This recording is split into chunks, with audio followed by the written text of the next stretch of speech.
Pair of linear equations को solve करने का एक बहुत इंपॉर्टेंट मेथड है जिसको कहते हैं सब्स्टिट्यूशन मेथड। सब्स्टिट्यूशन मेथड में हम क्या करते हैं, चलो इस एग्जांपल की हेल्प से सॉल्व करते हैं।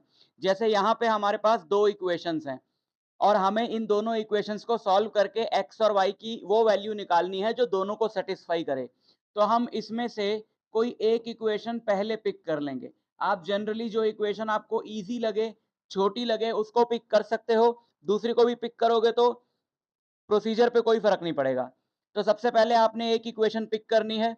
उस इक्वेशन में से कोई भी एक वेरिएबल आपने एक साइड रखना है, बाकी सब दूसरी तरफ शिफ्ट कर देना है।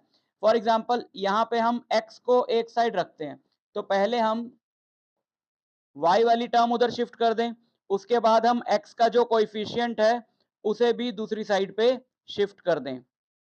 तो हमारे पास x की एक वैल्यू आएगी y की टर्म्स में, और वो वैल्यू यहाँ पे है 11 माइनस 2y डिवाइडेड बाय 3। अब हमने क्या करना है, अब हमने इस वैल्यू को दूसरी वाली इक्वेशन में पुट कर देना है x की जगह। इससे क्या होगा कि अगर हम दूसरी इक्वेशन में x की जगह, देखो ये x है ना, तो इस x की जगह ये पूरा यहाँ पे हम पुट कर देंगे 11 माइनस 2y डिवाइडेड बाय 3। अब इससे क्या होगा कि पूरी की पूरी इक्वेशन में अब सिर्फ y बचा। इक्वेशंस को सॉल्व करने में प्रॉब्लम ये थी ना कि इसमें दो वेरिएबल्स थे, और दो वेरिएबल्स हम एक सिंगल इक्वेशन से कैसे सॉल्व करें।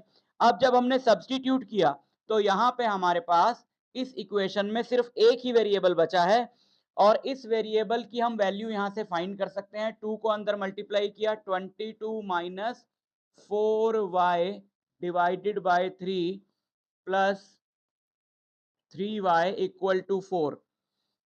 एलसीएम ले लेते हैं, पूरा एलसीएम यहाँ पे आ जाएगा नीचे 3, यहाँ पे बचेगा 22 minus 4y plus 9y equal to 4।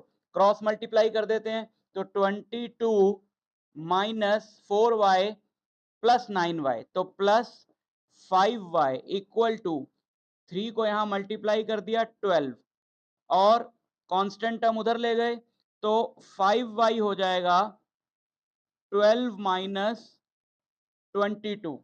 12 minus 22 यानी के -10, और फिर y की वैल्यू 5 से डिवाइड करके हमारे पास आ जाएगी -5। तो इस तरीके से सॉल्व करके हमने क्या निकाल लिया, y निकाल लिया। ठीक है, अब हम क्या करते हैं, x को कैसे निकालेंगे। x को निकालने के लिए हम इस y की वैल्यू को दोनों में से किसी भी एक इक्वेशन में पुट कर देंगे। अगर मैं फर्स्ट इक्वेशन लेता हूं, ये रही first equation 3x plus 2y equal to 11। So 3x plus 2, लेकिन y की वैल्यू y की जगह डाल दें, ये equal to 11। So 3x minus 10 equal to 11, 3x equal to 11 plus 10, 3x equal to 21, x equal to 21 by 3 यानी के 7। तो ये y आ गया -5 और x आ गया 7। ये है इस पेयर ऑफ लीनियर इक्वेशंस का कॉमन सॉल्यूशन।